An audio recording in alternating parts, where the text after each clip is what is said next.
Welcome to the Word and Journey podcast, stories that shape us and make us think, and that we look forward to hearing year after year as part of our traditions that become part of our lives, that create our own stories, our own experiences, that in turn become part of our tradition. This year I've been thinking a lot about why tradition matters, why we need tradition, why we need to have something to look forward to, something predictable, something to rely upon.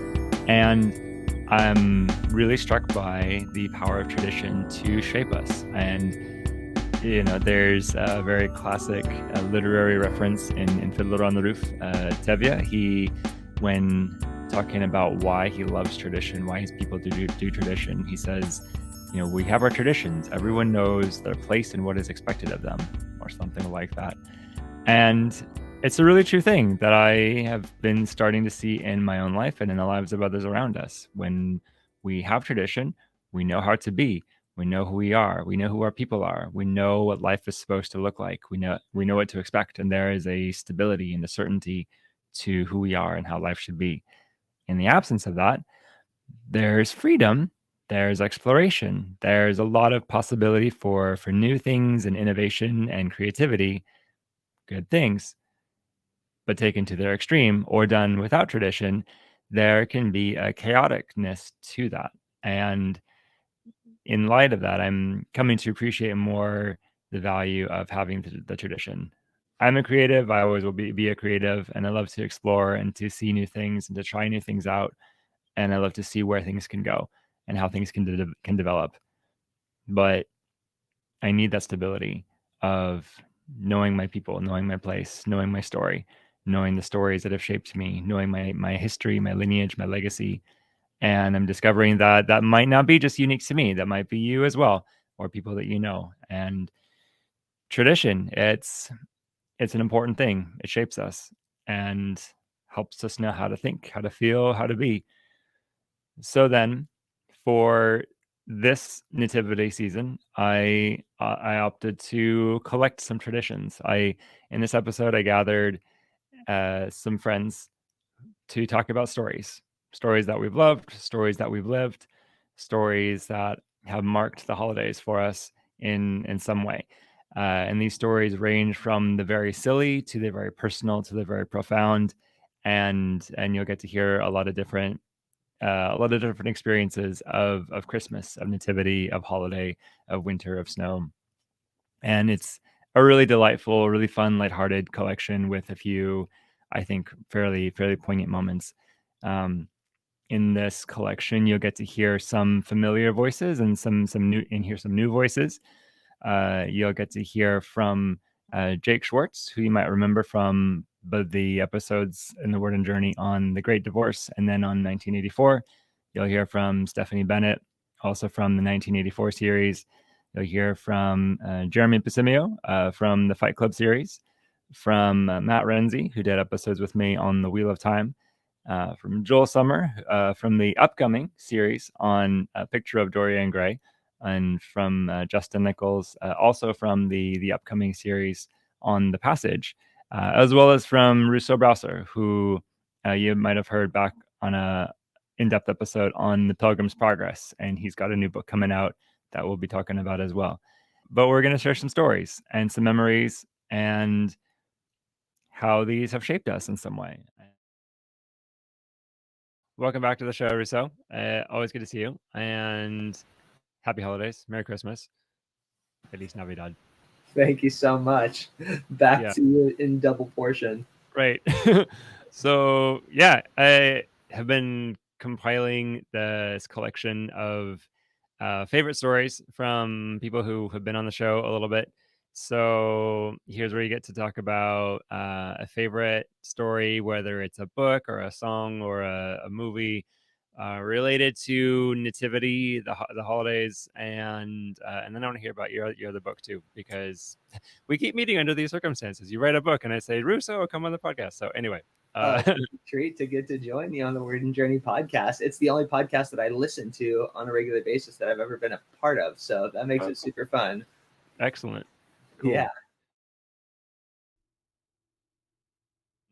I'd love to hear from you two and in no particular order. What are one or two of your favorite, all-time favorite stories related to holidays? Jake, you got this. I mean, I was kind of thinking on this because I go through periods where I'm like I like love holiday stories and stuff, and then other times where I'm just kind of meh. But one that has always stuck with me, and it's total childhood nostalgia stuff for me, right? It was the toy that saved Christmas from Veggie Tales. Oh, that's my son's, like, one of his favorite. It's so good. I mean, It is. there's laughs, there's cries. It's like told as a bedtime story. There's drama and action. There's buzz saws. Yep. Like, have you not seen this, you Reese? haven't seen this, Reese? I confess, I have not seen this. You I are dropped- missing. I know. You were I in dropped for a out of the treat. Veggie Tales scene. Oh, okay. Oh, you were in for a treat. Okay. Yes. So good. It's so good. Yes. Okay.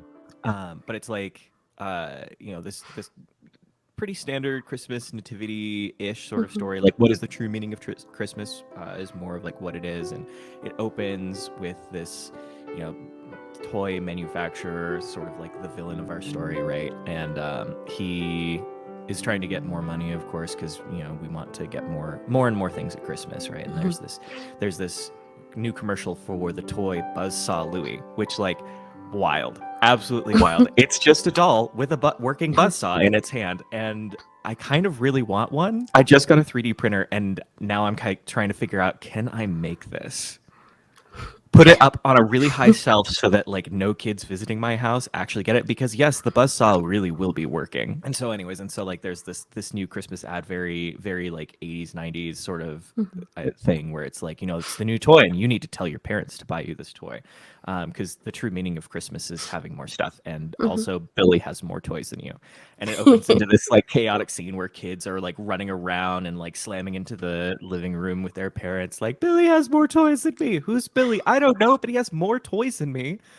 And it's this chaotic scene, and then we get transitioned into a new scene a little bit later, after one of these toys has had a change of heart and escapes, because the toy is sentient. Maybe not. It's a little bit of Veggie Tales Toy Story crossover. So we see Bob the Tomato, Larry the Cucumber, and Junior the Asparagus all going sledding down this hill, and then they like make a wrong turn. They get thrown over the toboggan because they almost go like over a cliff, and we get one of the best lines of all times, which is, "Mousetrap. I wanted to play Mousetrap. You roll your dice, you move your mice, nobody gets hurt." Like that whole like curmudgeon-y sort of just, oh my gosh, why are we doing this? Can I please stay at home and drink my coffee or tea or hot cocoa? May or may not have some extra stuff in there. I feel that. I really do feel that. And so they end up going on this adventure, and they break into the toy factory to try and stop the toys from going out. All this whole sort of thing. But then like there's this change of heart story, because like all the parents are ticked and they're all running up because they like I forget what his name is in this particular one. I just know him as Nebuchadnezzar from Rack Shack and Benny. Oh, the big pickle. Yep. The big pickle. The big pickle. And there's Mr. Lunt there as well, and he like ties him up as a hostage and threatens to go, or like send them to Bubbleyville, but the bridge is out, meaning like they're gonna go over that cliff.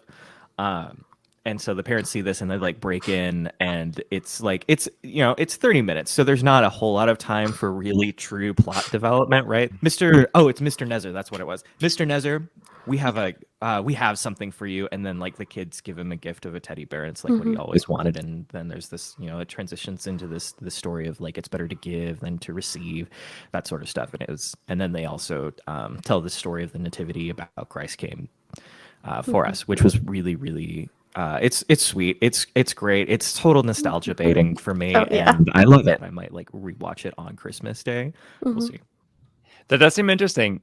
I mean, I have mixed feelings about a lot of the Veggie Tales stuff, especially. I mean, I have a lot of critiques for their Bible stories, but this particular story, it does seem to really get at some of these like deep themes of like materialism and consumerism. And the silly song in this particular one is also very good. It is. It okay. is.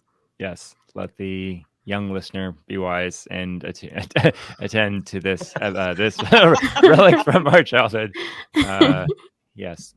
Yeah, I guess there would be this pocket of people who are too young to have grown up with them, but too old to have their parents nostalgically share them with them. So they just miss out. Well, Sorry. It's a the travesty. you have our generation, right? Who's got like these movie ones, but now they have them on Netflix, like a whole new version of them. So it's that you're not getting the original anymore.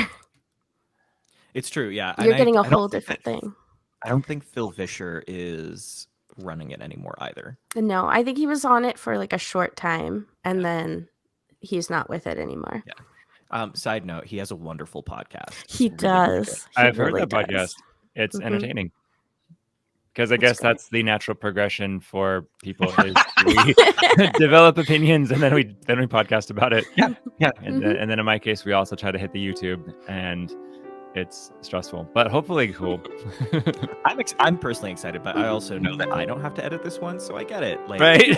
I'm just like, yeah, I show up. I actually I didn't even have to bother doing my hair too much today. It's great. Yeah. Cool. Thanks for sharing, Jake.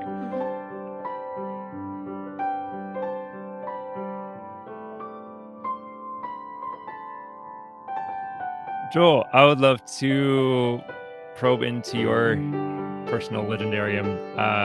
What for you have been some favorite holiday themes, stories, characters, in any sense?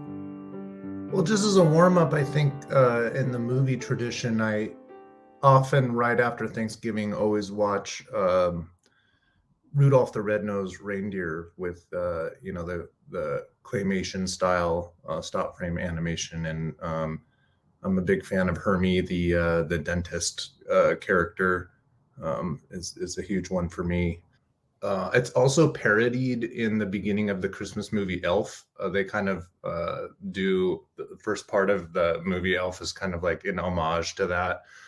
Plus the original, it has music by Burl Ives, if you know that, like classic singer, and he's like the voice of the narrator, and he just has that deep kind of good narration voice. And then like all the jokes are just like, I don't know if the movie came out in the 60s or early 60s or something, but it's just like super funny writing and like pretty creative. And I mean, Yukon Cornelius, I don't know if you know, if you guys know what I'm talking about. It's like a prospector. He's just like, I think one of my favorite movies from the line, he's like, they're on a piece of, I guess, like ice floating in the ocean. And he's like, this, and the elf's like, this fog is thick as pea soup. And he goes, don't you mean peanut butter? And he's like, you eat what you like and I'll eat what I like. That's probably my favorite line from the movie. That's super cute. I grew up watching that along with Peanuts, the Christmas Peanuts Christmas movie.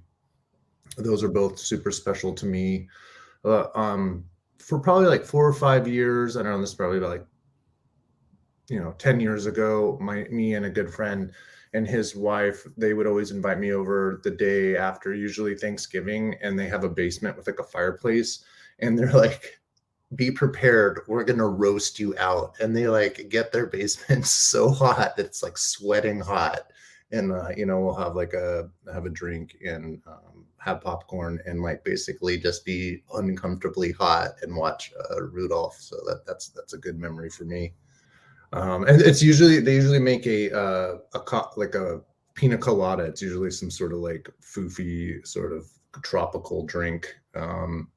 It's like I guess like a December in Hawaii with a fireplace. I don't know, but it has a certain mix of Northwest with, I guess, tropical vibes.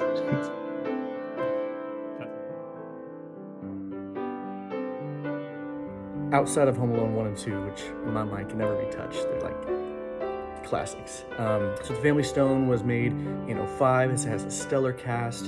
I really, really like the way they bring these people together. They seem so familiar with each other. Even if they haven't seen each other in a while, they seem so close, and they know things about each other's lives and past and everything. And I really like just the essence of family in The Family Stone. And I like how the actors do a terrific job of representing that closeness and representing even the weird stuff. Every family has its dysfunctions, and every family has its little, roles they play and whatnot in the family, and you kind of see that play out. So it's really, really fun. So I like the Family Stone a lot. It's very, actually, it has silly moments. There's some shenanigans, and it also has some deep and meaningful moments too. Very, very tender moments. Kind of surprising near the end there. So very, very, very good movie, and story. The whole story. I really like the Family Stone a lot. And the second one is Klaus. Actually surprised me how much I liked this movie. It was even better than I thought it'd be. I think it came out in 2021. I want to say maybe 20, and it's an animated film. I think it's released on Netflix, and it shows how a community can come together despite past tensions, past wars, and even ways that you don't want to judge someone by outer appearance. Don't judge a book by its cover, that sort of thing, and how folks can work together and bring about a common good when they have a common goal in mind. So it's really, really good. I really like the story arc of Klaus and just everything that he goes through, and yeah, it's just really fantastic movie. So those two stories come to mind: The Family Stone and Klaus. So I highly recommend both those, and hope you enjoy them.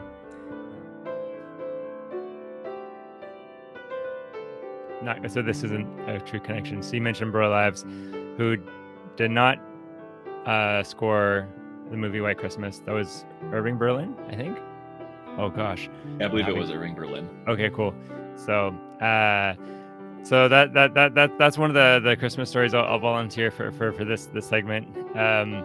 It's the movie White Christmas with Bing Crosby, Danny Kaye, and Rosemary Clooney, Vera Ellen, and some others.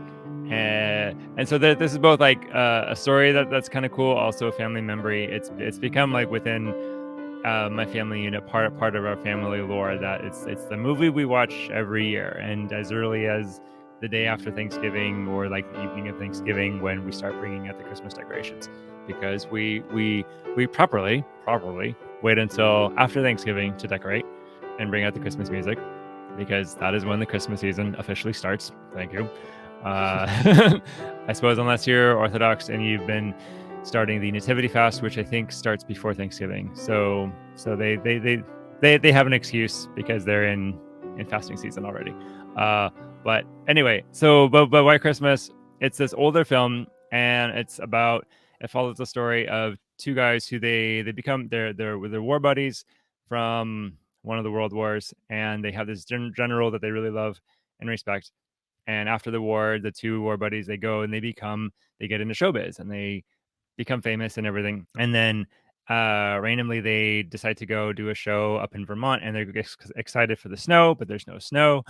What's going on with the no snow? And they end up at this inn that's run by their old general, who's now an innkeeper. I guess he's in financial straits or down on his luck or something, kind of wanting to go back to the army, and they won't have him because he's too old. And so they decide to put on this show at his inn to kind of do a tribute to him and be really special. And so that's cool. But along the way, then there's relationship drama and interpersonal conflict. And there's some really, really wonderful dance scenes because it's a musical, because back in the day, people did really excellent musicals. It's laden with highly quotable moments, which anyway, for me and my family and our personality have become kind of part of our internal jargon. I think looking back on it, I don't know. I'm not completely sure I would, if I had never heard of the movie, I'm not completely sure I would like pick that up now, because it's a little bit out of my generally preferred genre. But since I have grown up with it, it's really special and nostalgic, and appreciate it. And having seen it, I've seen that movie more than I've seen National Treasure, so I've gotten a chance to really get familiar with the nuances of it. And yeah, I think it's good. It'd be worth a watch. This one is very kid friendly, and was one of the movies that always made me want to be a dancer, because their dance scenes were amazing. I think they actually have White Christmas on Netflix every season, which has made it really easy to go back and rewatch it. So I know my wife and I, we watch it pretty much every year also. I introduced it to her. She loved it. And like with what you're saying, like whether or not you think you'd pick it up now or not, I can't say for sure I would either, because I love musicals, But I think part of the reason why I love musicals was growing up on White Christmas.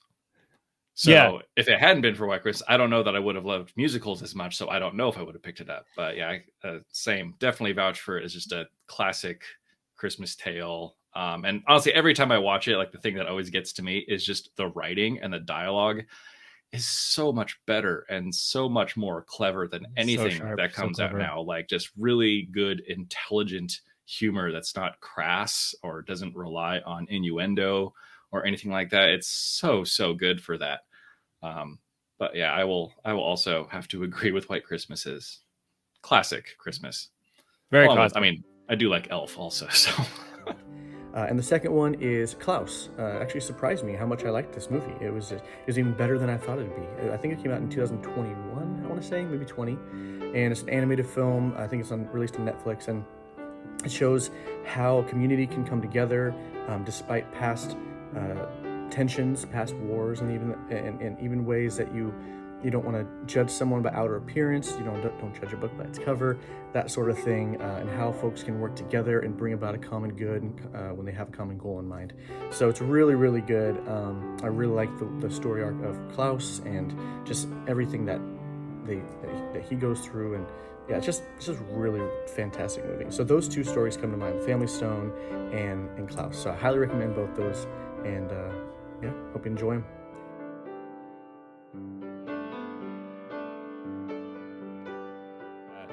There has been raised this all-important question about other holiday stories, and that is Die Hard, the Bruce Willis movie. Is this a Christmas movie? What does it mean for a movie to be a Christmas movie versus not a Christmas movie? That's the bigger question. That's the bigger Yes. question. Yeah, what is the ontological essence of a nativity story? Yes. I will say, I believe that Bruce came out and said, like the head actor, said that it is not a Christmas story. However, the creator of the graphics interchange format, like the moving pictures, I'm not like the GIF, also came out and said that it's pronounced GIF. And so that unequivocally approves that the author of whatever the thing is can be wrong about that thing. Because it is absolutely GIF and not GIF. Fight me. I think it's GIF, but that's okay. I don't know if I for sure knew that, so Yeah. because it was supposed to be a play off of the word peanut butter. But all Yeah. that to say, I think Bruce Willis could be wrong, and I think it can absolutely be a Christmas movie. Well, I know the director and the screenwriter they both say it's a Christmas movie. So I feel like they have more weight than just Maybe. mine. I watch this movie every Christmas Eve. This I'm is my so ready for Christmas masterclass movie. on how Die Hard is a Well, Christmas movie. and I will say, I don't watch what I consider to be old movies. This one's, I think, 1988. I don't watch movies that are that old usually. I just don't. I like the new stuff. But Jared my husband got me to watch it some years ago. And every year since, I think there's been like 8 years now that every Christmas Eve, this is what we do. Yeah, so it is, you have John McClane, who is coming to visit his wife and kids for Christmas in LA. And he ends up meeting up with his wife at Nakatomi Plaza, which is where she works, and they're having a Christmas Eve party there. So he's meeting up with her at this Christmas Eve party before he, because they're separated. So he's kind of trying to figure out, am I going to stay with my family? Do I need to go get a hotel? All of that stuff. And while he's there and they're kind of talking for the first time in months, these terrorists come in and take over, and everything gets shut down. And then John McClane saves the day. But I think, most Christmas movies, like, they center around if you have a strained relationship, something difficult happens to bring everybody together, remind you why you care about each other, and then you end up with a happily ever after. You're back together. So it's like your standard Hallmark movie, but with guns and blood. Well, goodness, when you put it that way. That might be pushing metaphor a little far for me. That's okay. That's okay. I mean, they do have other things. Like, you have the main villain Hans Gruber, talking about, well, it's Christmas, it's a time for miracles, and you know, John McClane, he dresses up one of the terrorists with a Santa hat and writes "ho ho ho" on him, and so you've got like these Christmas elements. There's Christmas music in it, but I think ultimately, like the whole franchise would not have been successful if they hadn't started with a Christmas movie. I mean, I'm down for good holiday. Well, kind of. I think I actually prefer like the older holiday movies because I think they had like a little bit more substance. I don't know. They were so creative back then. So I generally right. don't like specifically holiday movies that like kind of like only work in the holidays. Mhm. And there's just I don't know because I mean it's as much as I love holiday decorations, like you can only see so many like Christmas trees and like Mhm. golden sparkly orbs and candy canes and elves before it's like too much. Yeah. Well, I mean, if we're gonna venture into the realm of like what about Die Hard? I mean, what makes a Christmas movie a Christmas movie? Is it that it is specifically like the Christmas story in the Gospels, or is it like Christmas trees present or something, or is it just like this is the movie that for me is associated with holidays? There's definitely a lot of ambiguity about what makes a Christmas movie, because yes, Die Hard takes place on Christmas, but I mean, apparently Bruce Willis has actually been quoted as saying, "No, it's not a Christmas movie. Stop saying it is." But I mean, if that's your personal tradition, like I feel like everyone kind of picks up their own personal things that they like to do every holiday. Like my wife and I, we've recently started cataloging. There's certain movies that we like to watch around Halloween. We're not really Halloween people, but we actually do have some Halloween movies that we like to enjoy during the season because they just seem seasonally appropriate. And I feel like Die Hard kind of falls in that same category. It's not really like a Christmas movie, but it's really associated with the holiday because that's when it takes place. And so I feel like people want to make that their personal tradition and make it a Christmas movie. Nothing wrong with that. I don't have strong feelings about this, but I guess I'll just agree with what Jeremy said earlier. I would say that it's not a Christmas movie for me, but taking the postmodern out, like it could be a Christmas movie for someone else. Yeah. How very deft of you. So what's your take on that? You'll be sorely disappointed in me. I've never even seen it. Oh, okay. There we go. This happens all the time. I'm probably the least like movie and musically adept person that anybody knows. So I never get to weigh in on these things. That's fair though, because we need that role. I mean, whenever I'm in a group and there's like the Ducks fan versus the Beaver Nation, as somebody, and it's me, has to step into the role of like, I don't care at all. Because that's a legitimate role in life to have. So yeah. So there we go. Yeah, I'll be the Enneagram 9 peacemaker and say, I can see both sides. Really. I think there's a case to be made for both. Yeah, I think I would lean toward Die Hard not being a Christmas story because it's not really handling themes of what the Nativity is. But we could maybe rightly say it's a holiday story because it's set in the holiday and that setting is part of the world of it. So maybe making that yes, making that distinction makes it work for me, I guess. So there, problem solved. Woohoo! Yeah. Well, I mean, when someone mentions Die Hard, there's a part of me that kind of wants to like bring in Harry Potter a little bit too. And I can't remember if it's like one of the earlier ones. There's like a Christmas scene or something, or there's a couple of the stories where like some stuff happens on their like mid-semester break, and there's like a tree in the background and somewhere in Hogwarts or whatever. And so there's a part of me that's like, well, fine, Harry Potter's a Christmas movie too because there's a Christmas scene. Which I think it's actually the first one. Oh, okay. Because I mean, it's such a landmark thing for Harry because he grew up in such an abusive household that to actually experience a real Christmas was a big deal. So remembering, I think it's that it documents Hagrid cutting down like a 20-foot tree and bringing that into the Great Hall and all the magical decorations, and didn't go home for the holidays, so he just stayed at Hogwarts with Ron and played chess all winter. I think it was during the first one that it really highlighted the Christmas experience at Hogwarts, and then they just kind of phased it out as things got darker. Right, and they had less time and they had to do more things. That's true. Yeah. I remember. Yeah, there was the whole gift exchange. Yeah.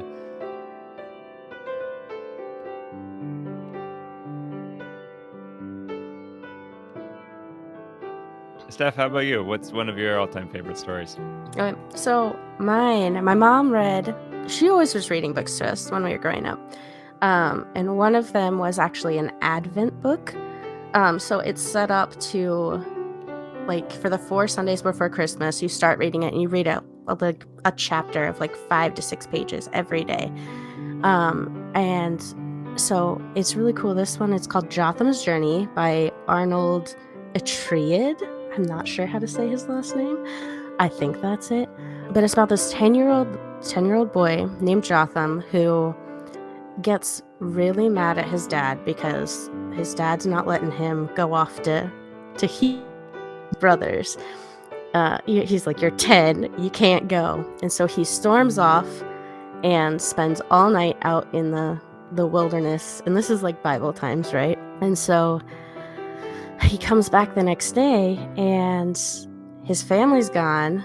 And there's this little mound of stones with his name written on them because his family thinks he died. I know. It starts very, very majorly.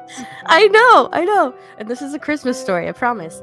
So his family thinks that he died, and he's like, oh crap, I'm 10, I've got to find my family, but there's no phones or whatnot. So he goes on this huge journey trying to find his family, and like he gets kidnapped like 4 different times. He's nearly sold into slavery. Like, oh man, things keep happening. But he also meets some really cool people. So like he meets this one shepherd caravan, and they are really kind to him and like send him on his way with a donkey. Then he gets kidnapped, and loses the donkey. And he ends up they're selling him, to slavery. And he gets saved by a fool named Nathan, who turns out he's not really a fool. He's a scholar who has been studying scripture and like is like, no, I don't think this is how the Messiah is coming. I think he's coming, because everybody at that time was like, oh, he's going to come, he's going to save us from the Romans and all that. And he's like, I don't think that's how it is. So you're getting these little hints of like the Christmas story in this like overarching like journey. Somehow he ends up in Bethlehem and he finds his family, but like it's this whole crazy adventure, and it's just really cool. I like it because they're instead of taking like Mary and Joseph and being like, this is the story from their perspective, it's a story from like a kid who like your own self. Like if you were a kid and you were going to be in that time and you are going to hear little things, you're probably not meeting Mary and Joseph, but like, I don't know, it kind of gives your kids a little bit of an idea of what it's like. It would have been like to hear little snippets and been like, this is weird. What are we talking about? I have my life to live. I really liked it, and I remember it, which is a big thing, That is super interesting. So- What was the title of it again? It's called Jotham's Journey by Journey. Arnold Atreid. I love that. I've always loved the stories about like the non-characters in the gospel account. I mean, granted, a lot of them are like invented, but I don't know. It's a cool thing. So yeah, that sounds really cool, and I love the way that it's like, it seems like it's kind of textured and not just like this happy, rosy. It's got a lot of like things happen. It's not a boring like we're following along. Like they eat, they travel, but lots of stuff happens. Jotham's Journey. Another one I have not ever read myself, so I'm gonna have to look that one up. Check it out.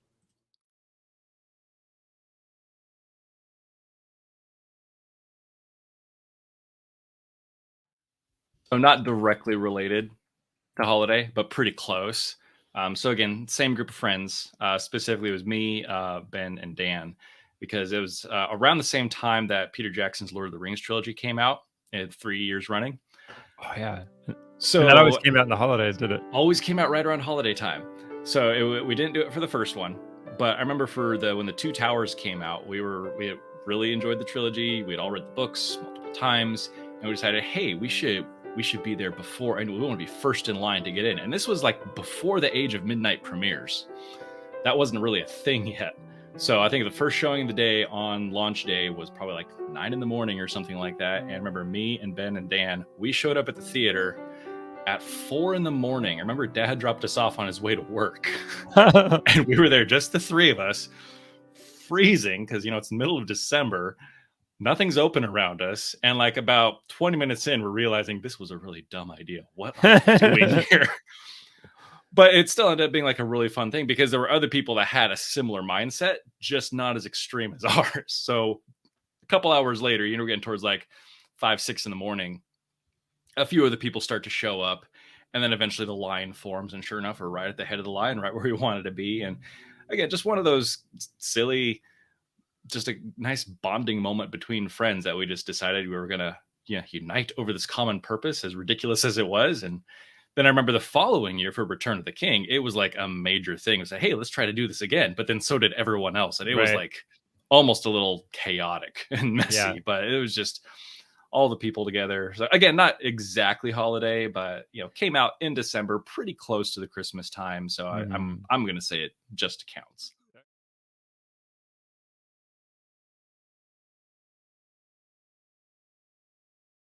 A couple I was thinking of. One of my all-time favorites.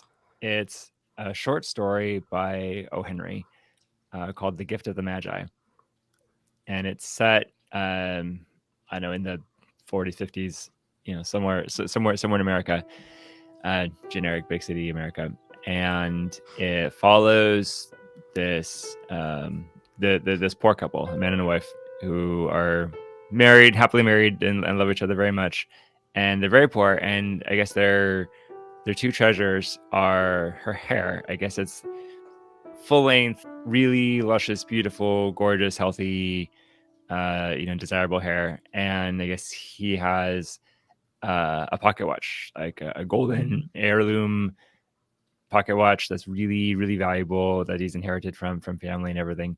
And those are their two treasures. And she has been eyeing this set of really fancy like hair accessories, like ivory or something, whatever was really fancy in that age, to like adorn her hair, because she has the hair for it, but you know, they can't afford it. And I guess the pocket watch, it's been on this like little like, you know, string, because he doesn't have a chain for it, and so she's just like been like making do with a little bit of string. In the holiday spirit, she I'm gonna completely spoil the ending here. So, but it's okay. I spoiled the ending of The Toy That Saved Christmas. I suppose you did. Okay, so spoiler alert. Yes, of our time. Yes, Well, yes. So and I spoiled the Jotham's journey. He Okay, finds his okay. family. Okay. Jesus is born. Okay, good. At least that's covered. Yeah. Yeah. Okay. So if you don't want the ending spoiled, pause this and go read it, because it's a short story. It's easy. But anyway, but the twist of it is that she opts to cut and sell her hair to get the money to buy the chain for the watch. And then she delivers the gift. It's so excited, so just overjoyed to have done this. And then he reveals, "Oh, Stella, I sold the watch to buy you the combs." So they did that, and they realized they loved each other so very much, and all was well. And death to materialism, because that's not what Christmas is about. So anyway, that's a story my parents found, like a really beautifully illustrated hardback book when I was a kid, and we'd read it like a time or two a season. And I don't know, that captures something really beautiful about the holiday spirit. And I love that one because there's no mention of Christianity in it at all, and yet seems to very deftly capture a lot of things that we as Christians would really value in the holidays. So clever metaphor, something about like self-sacrifice, and you know, yeah, greater love is no one than he who sacrifices, and everything. So that's one of my offerings there.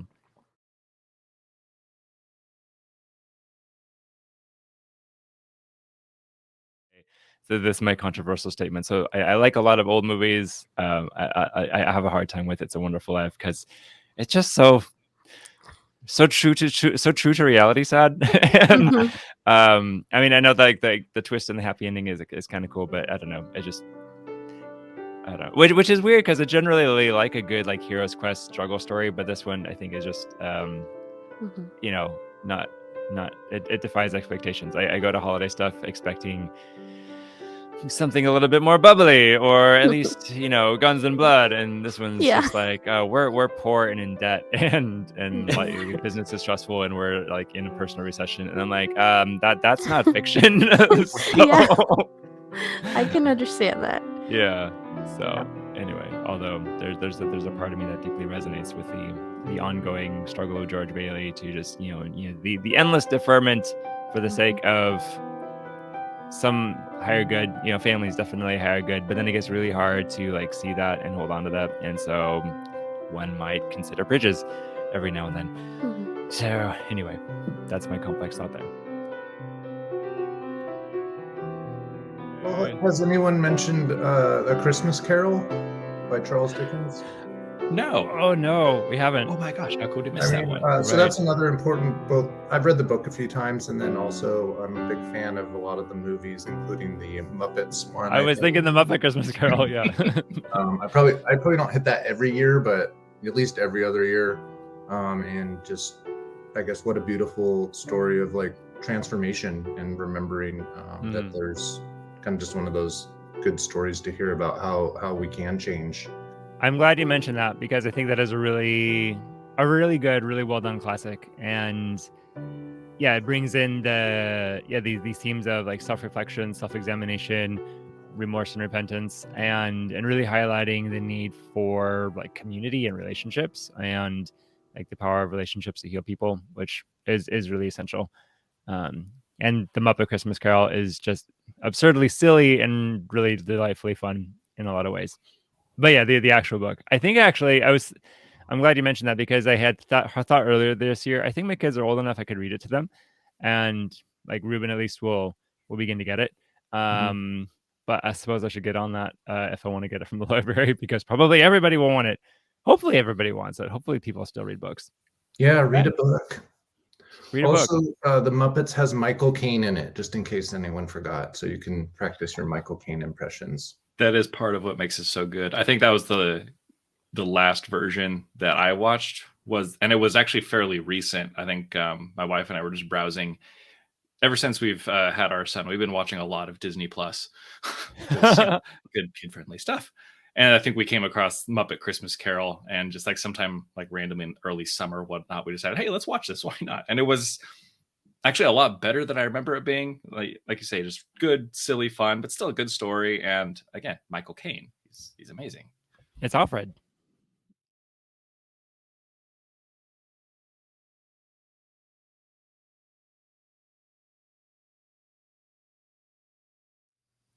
When I was 5.5, so I think it was 1989. I'm not sure, but I think so.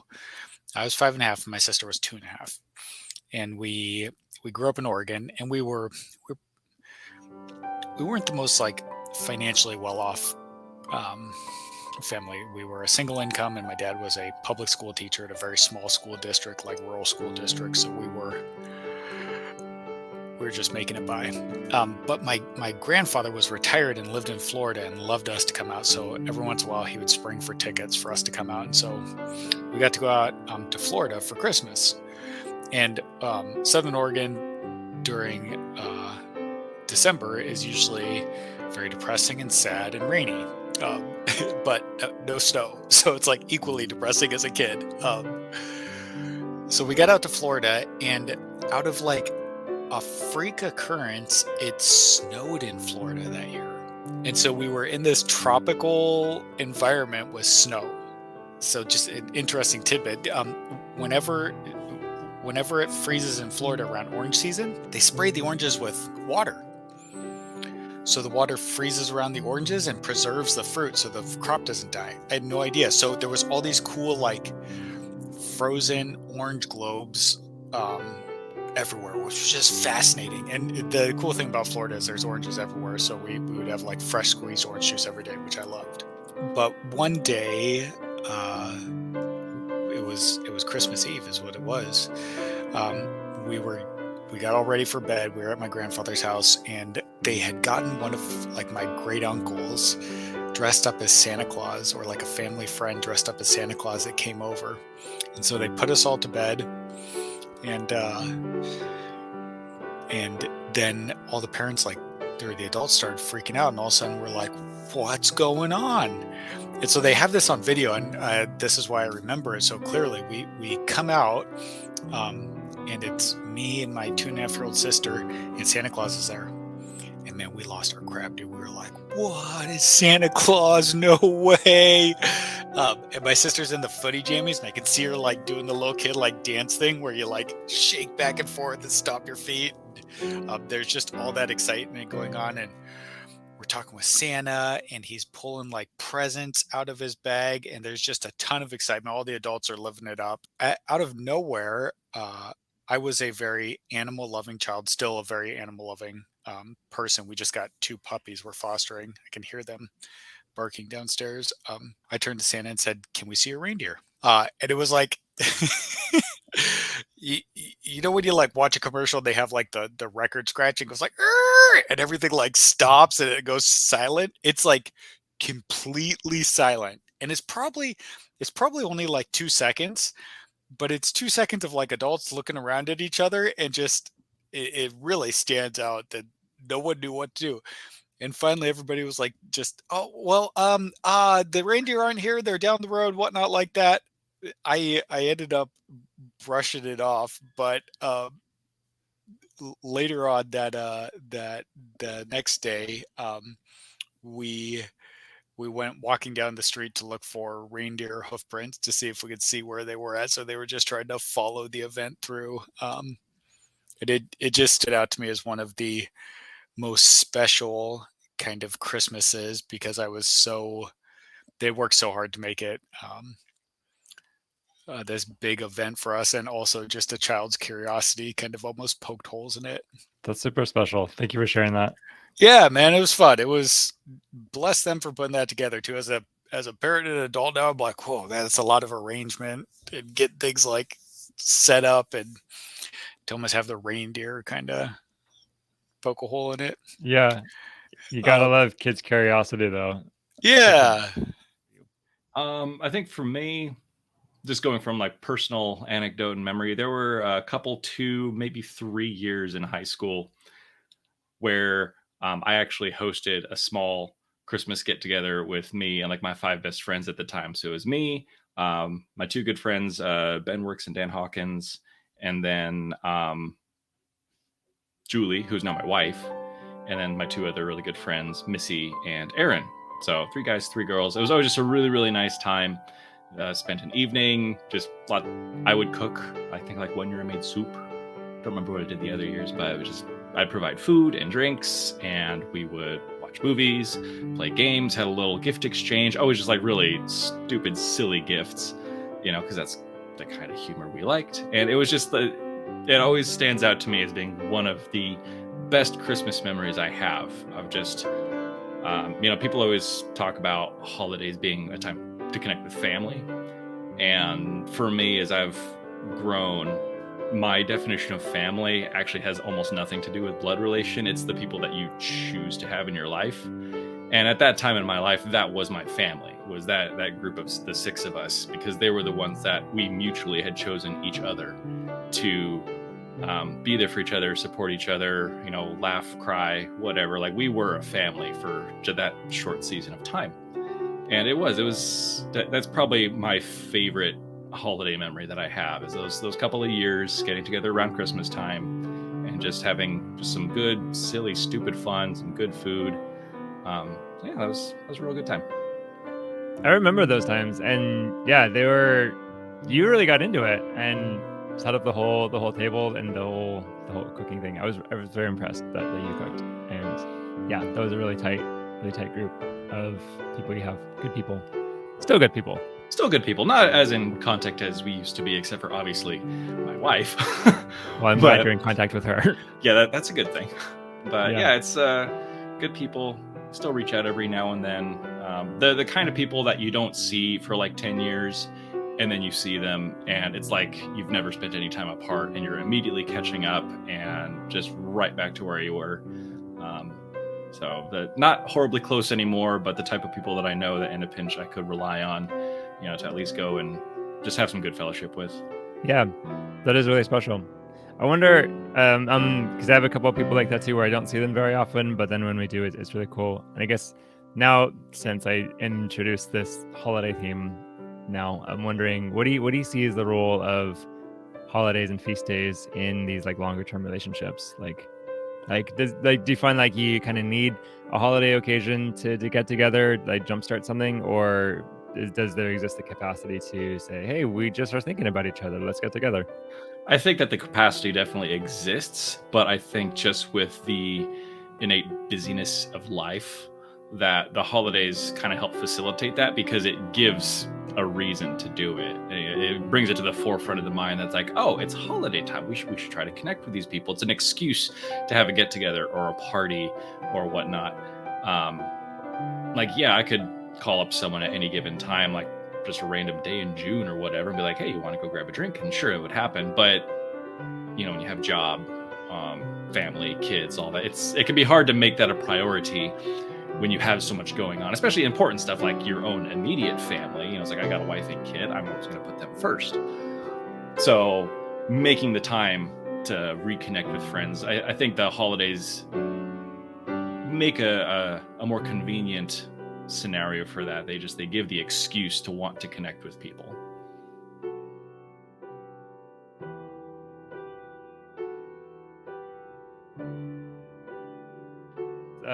When you think, here's a holiday story that I can hear again and again, and it's always good, what comes to mind?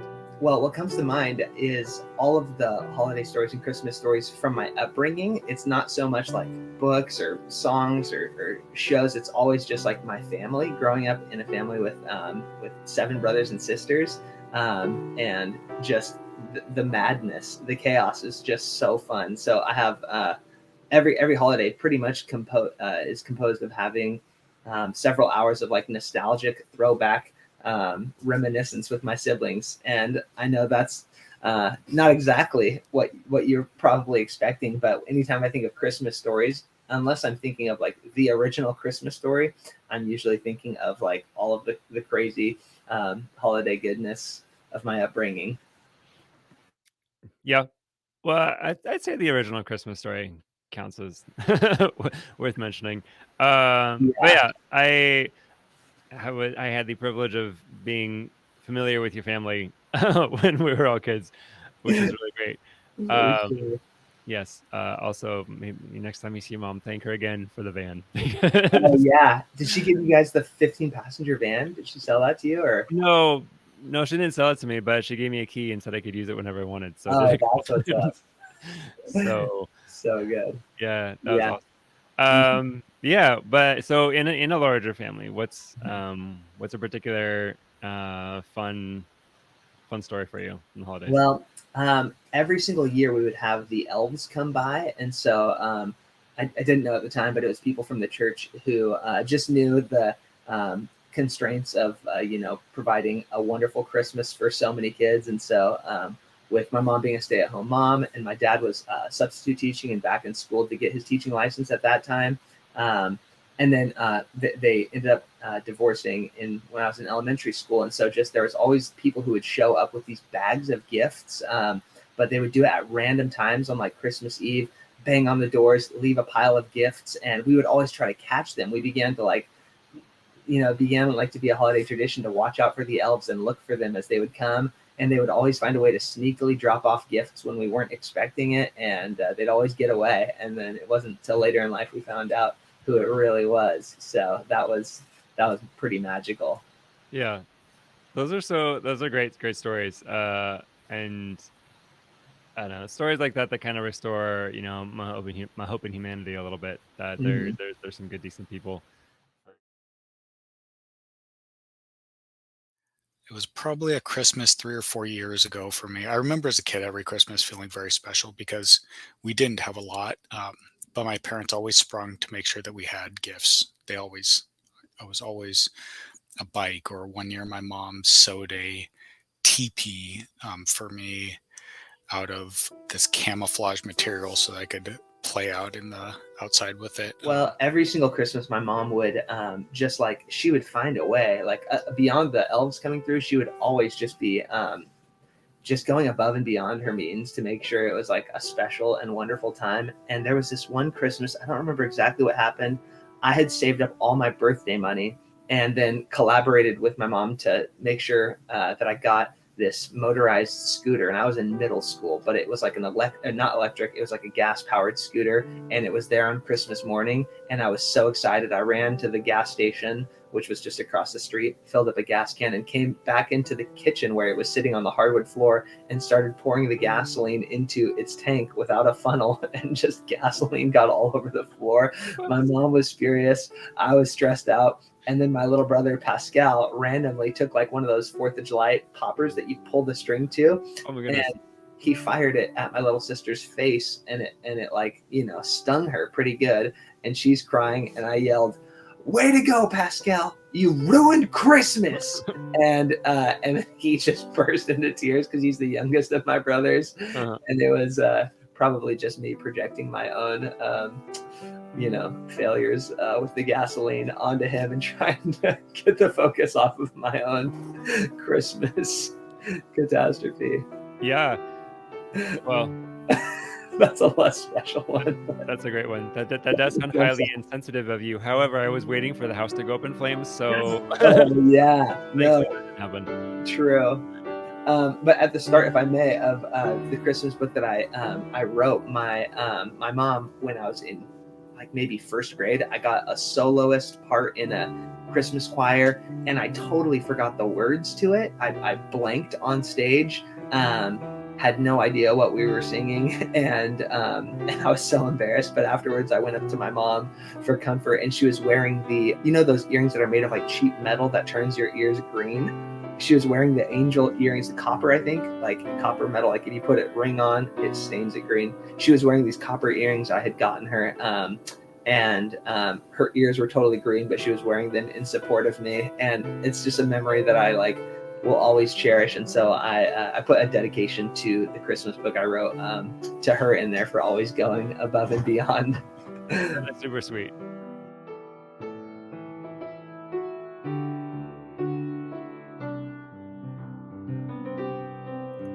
I think something that always stood out to me was I just read Chronicles of Narnia with my kids, and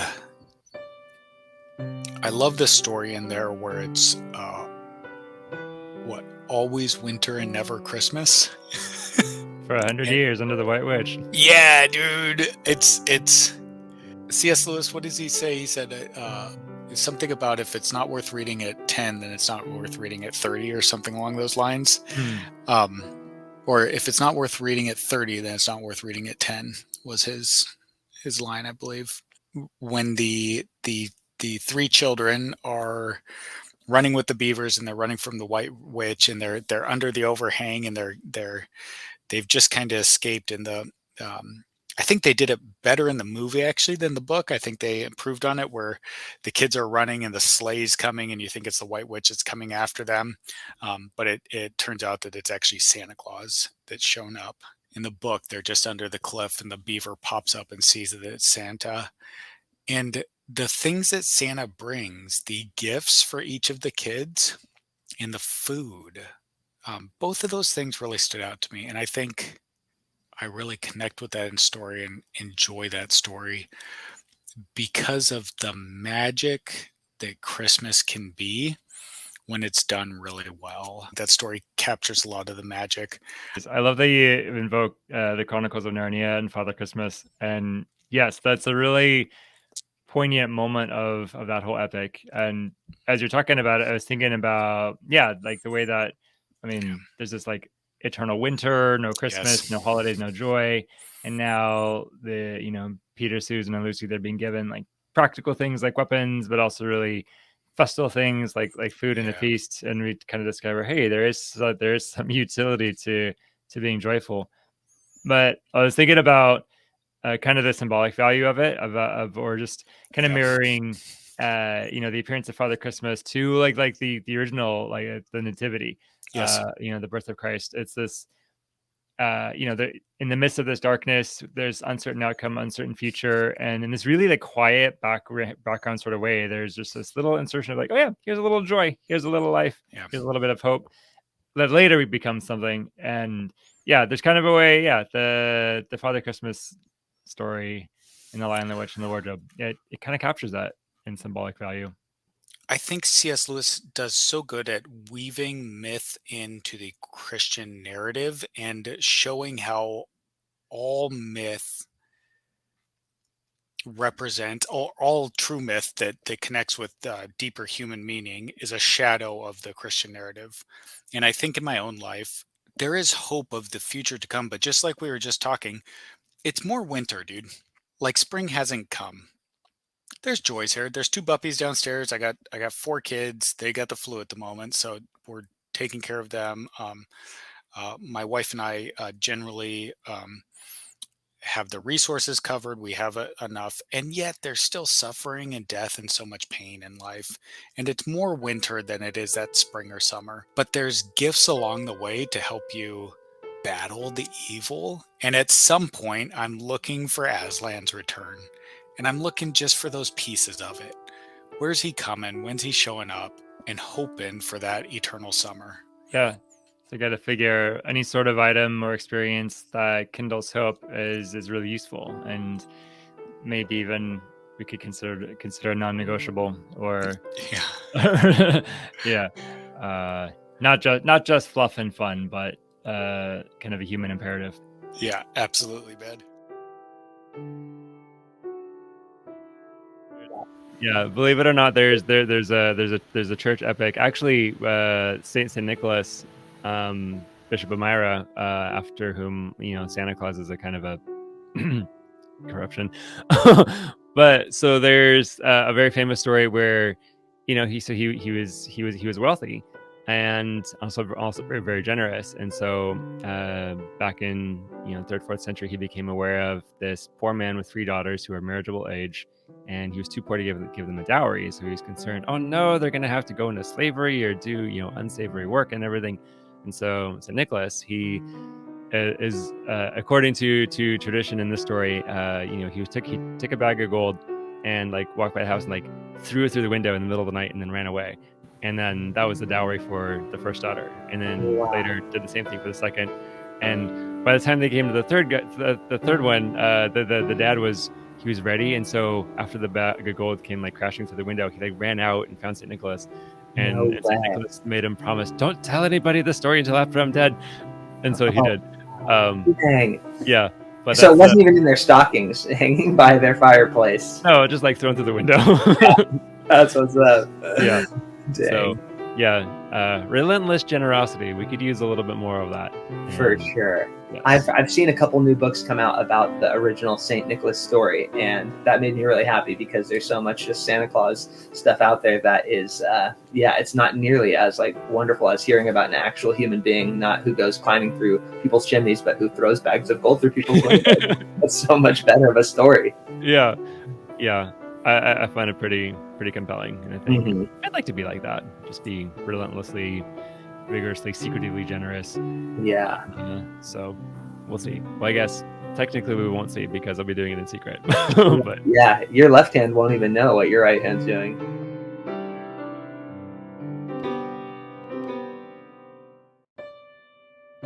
Tell me a little bit about the book that you wrote. So our last interview had to do with the Pilgrim's Progress book, which I put into rhyme for kids just to make it more accessible, taking the old archaic language of John Bunyan and just simplifying it. And the publisher there at Harvest House really liked that, and that take on taking an old classic story and bringing it to a kid-friendly level. And so they asked me to do the same for the Christmas story. So I was just like blown away that they asked me to do such a thing, and I'd always wanted to do something like that with something in the Bible, but felt very like out of my league. And so I said maybe, and then I said give me like a few weeks to see if I can chicken scratch even what that might look like, and it just came together really good, which was it came together quick. and cohesive. And it made me realize that I'm not really a writer. I'm a rewriter. It's actually way easier for me to take something that's existing and put it into, into a poetic meter that flows really well for kids. So that's what I got to do for the Good News of Christmas. It's illustrated by Cyan James, who's an artist that they picked out, and it just turned out really, I mean, I was bawling my eyes out when they first sent me like the PDF version, and I'm looking at it just like, I can't believe it. It's so beautiful. Thank you for this privilege, God, of being part of that. So yeah. That's really exciting. Yeah. Thanks. Since it's here, you want to read a snippet, or No. because what? Sure. Okay, yeah. Give us a sense of your syntax and rhyme and rhythm. Yeah.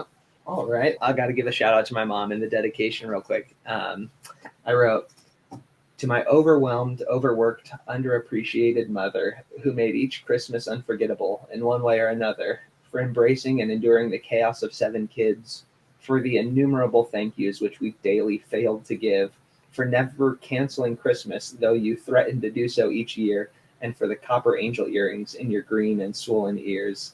In the midst of each chaotic Christmas, may this book bring you a pause of peace.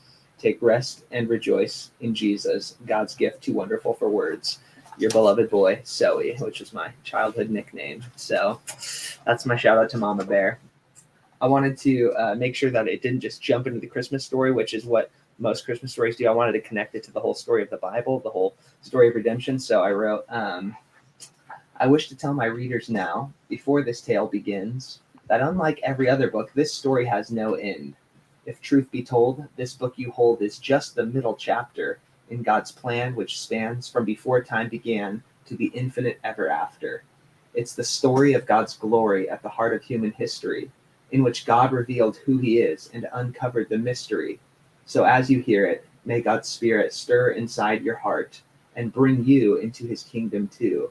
Now it's time for our story to start. So we got, the unfolding story of redemption depicted there, and saying this is just the middle chapter. There's a story that came before and a story that comes out of it. And then I wrote, in ancient days a promise came to Israel of old, whose prophets wrote of a coming hope and of a king foretold. From Abraham's line this king would rise to bless the broken nations, and great King David's greater son would rule all of creation. So got the scroll of the ancient prophets, and they're sitting there reading, and proclaiming that the Messiah is coming soon. And then I really like this. This is one of my I'll give one last page. But God, who often seems to us to move so awfully slow, had planned to send Messiah soon. But little did they know that he, their long-awaited king, who was about to come, was actually God's one and only blessed, beloved son. So it just goes on to say how, they had planned and hoped for this Messiah, but no one could have guessed who it would really be, who would come to be their rescuer. So I like that. Thanks for sharing, Rousseau. That's really beautiful. And, thank you. I mean, it's a great rhyme. And what I could peek about, what I could see of the illustrations, they are really, really beautiful. They just look really vibrant, really colorful. Thank you. Yeah, and I mean, you got great source material too, so True, yeah. Shout out to Matthew, Luke, and John. Right. Yes. Mark, you didn't help much at all. Right. Yeah. Shout out to the Virgin Mary.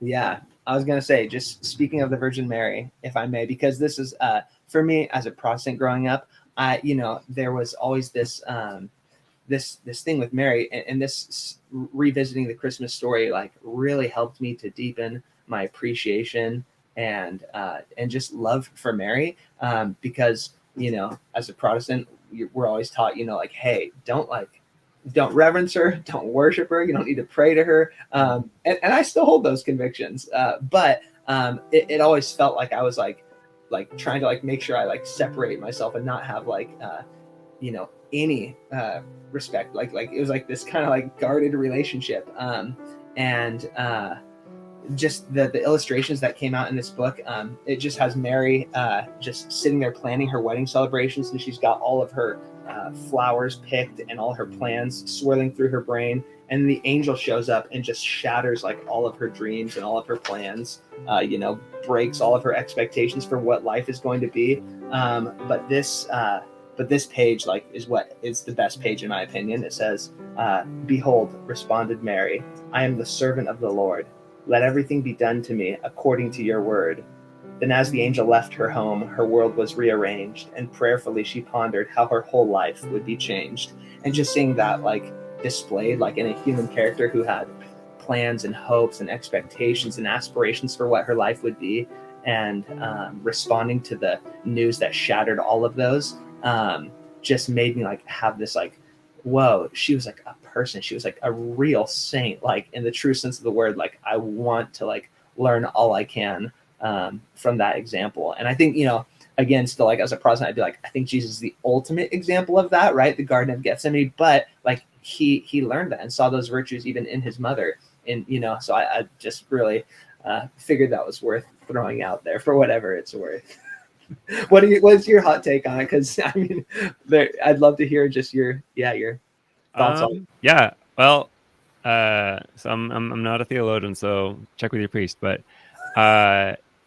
yeah, there's a specialness to Mary. We our title for her is the Theotokos, the God bearer, and there was a lot of theological debate on and that was a really key theological point in like the early church councils was she bore God in the flesh, not just Christ, but like the fullness of God, and because of her our humanity can be assumed into the Lord Jesus, and what is assumed can also be saved.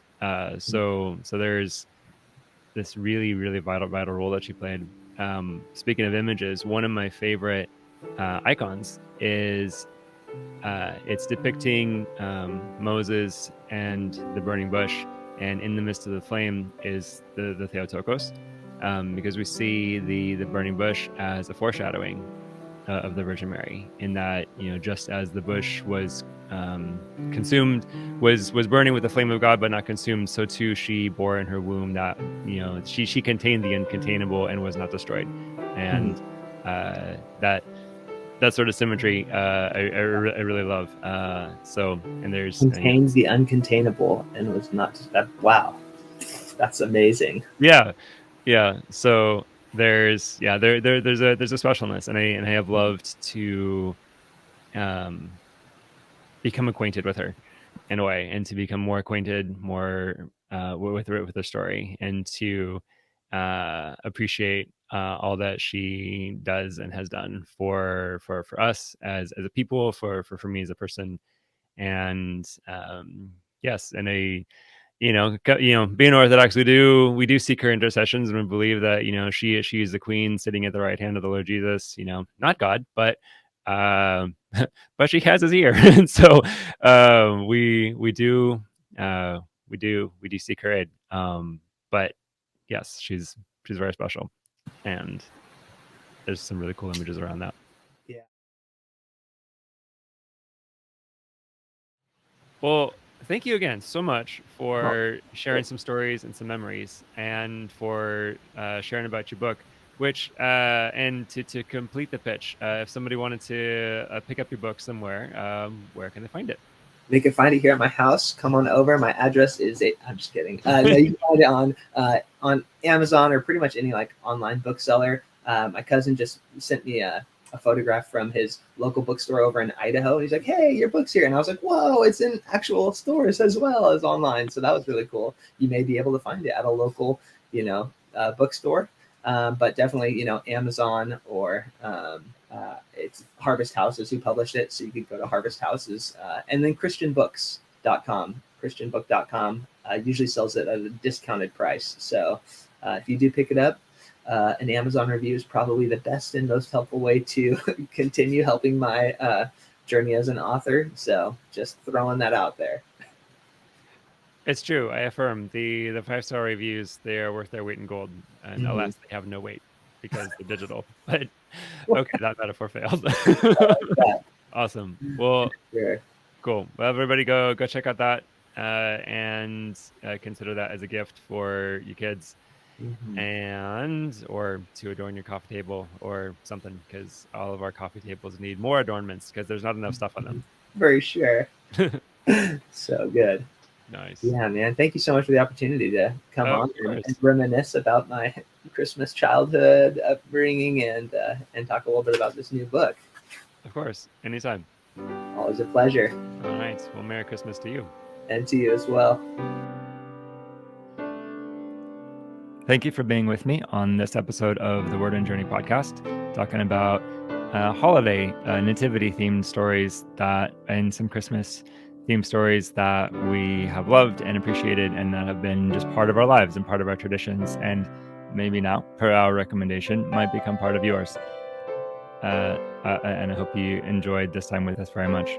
We got to hear from some classic, more lighthearted kid stories. We got to hear some personal stories about the generosity of parents, especially the diligence, the hardworking spirit of mothers. We got to touch on lives of the saints of St. Nicholas and consider Christ metaphors in classic literature and ultimately an interpretation of the gospel itself, and a widespread of how we experience nativity and how we experience the stories and how the stories have shaped us. So thank you again for being here with us. And if this kind of conversation on this kind of reflection on books and movies and literature is meaningful, beneficial to you, then please consider supporting this work. You can visit patreon.com/MosesBernabe to subscribe, become a patron, a partner. You can follow Moses Bernabe on Instagram. You can look the Word and Journey on YouTube, and otherwise just reach out to follow and be part of our community. I'd love to have you along for the journey as we talk about our words and share some stories. Thank you for being here with us, and blessed nativity to you, and peace be with you all.